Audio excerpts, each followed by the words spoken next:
তোমরা কি জানো কারোর সাথে প্রথম পরিচয়ে মাত্র 7 সেকেন্ডের মধ্যে তাদের ব্যাপারে আমাদের একটি ধারণা চলে আসে। আর যদি ধারণা পজিটিভ হয়ে থাকে তবে তোমাদের সম্পর্কের ভিত মজবুত হয়।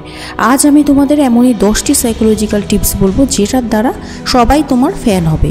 ভিডিওকে শেষ পর্যন্ত অবশ্যই দেখো, কারণ লাস্ট টিপ সব থেকে ইম্পর্টেন্ট। সো নাম্বার 1, নামের ব্যবহার করো।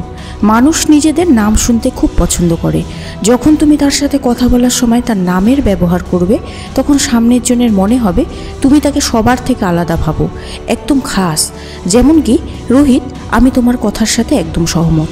Number 2, eye contact. চোখের মধ্যে আত্মবিশ্বাসের প্রকাশ পায়। যখন তুমি কারোর সাথে কথা বলবে তখন তার চোখে চোখ রেখে কথা বলবে, কিন্তু মনে রাখবে এটা বেশি সময়ের জন্য যাতে না হয়ে থাকে, না হলে সামনের জন অকওয়ার্ড ফিল করতে পারে। মুখে হালকা হাসি অবশ্যই থাকবে, কারণ হাসলে তোমায় নম্র ও ফ্রেন্ডলি মনে হবে। একটি হালকা করে হাসি তোমার প্রথম পরিচয় স্মরণীয় করে রাখতে পারে। নাম্বার 3, কথা শোনার চেষ্টা করো। মানুষের তাদের কথা শোনার মতো কাউকে দরকার। যখন তুমি তার কথা মন দিয়ে শোনো তখন তার মনে হবে যে তুমি তার পরোয়া করো, খেয়াল রাখো। মাথা নাড়ানো আর মাঝে মাঝে হ্যাঁ ঠিক বলেছ শব্দ অ্যাড করো। নাম্বার 4, অন্যের প্রশংসা করো, কিন্তু প্রশংসা যেন সত্যি হয়।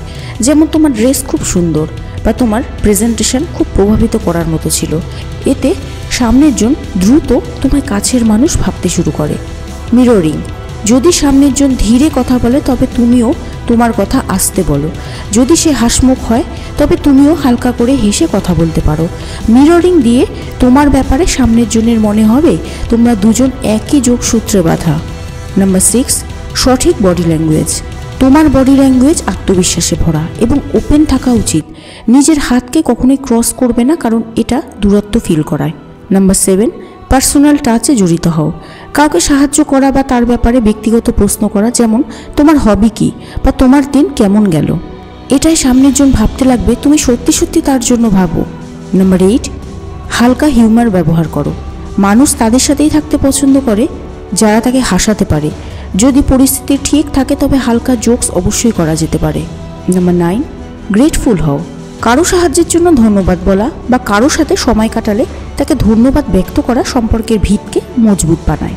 তো ডিয়ার, এটাই ছিল কিছু সহজ ও প্রভাবশালী সাইকোলজিক্যাল টিপস। এটার মধ্যে তোমার কোনটি ফেভারিট কমেন্ট করে অবশ্যই জানাবে। আর ভিডিওটি একটু ভালো লাগলে একটি লাইক অবশ্যই দেবে। আর যদি এই চ্যানেলে নতুন হও তবে সাবস্ক্রাইব করে দিতে ভুলবে না।